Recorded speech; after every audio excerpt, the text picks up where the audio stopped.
Alam nyo ba habang ini-edit ko ang videong ito ay hindi ko maiwasang mapahanga sa binatilyong ito.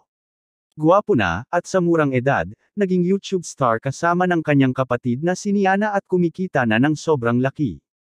Ipinanganak sa San Juan City of Philippines, unang naging limelight si Kyle matapos i-post ang kanyang dance video sa kanta ni Chris Brown na I Should Have Kissed You.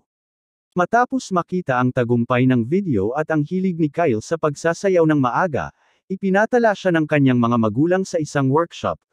Di nagtagal pagkatapos ng pagsasanay sa larangan, nagsimulang mag-upload si Kyle ng kanyang mga dance video sa kanyang self-titled na channel sa YouTube. Pagkatapos ay naging YouTube star siya. Karamihan sa mga dance video ni Kyle ay nagtatampok sa YouTuber at sa kanyang kapatid na si Nina. Siya at ang kapwa YouTuber na si Oliver Lance Posadas ay nakipagtulungan din sa YouTube. Tanong ng karamihan, magkano nga ba ang sinasahod ng isang tulad ni Kyle na YouTube star? Tara ating alamin mga langga. Ayon sa Social Blade, si Rance Kyle ay may estimated earnings na $1,500 to $23,700 monthly, at ang kanyang yearly naman ay umaabot ng $17,800 to $284,500.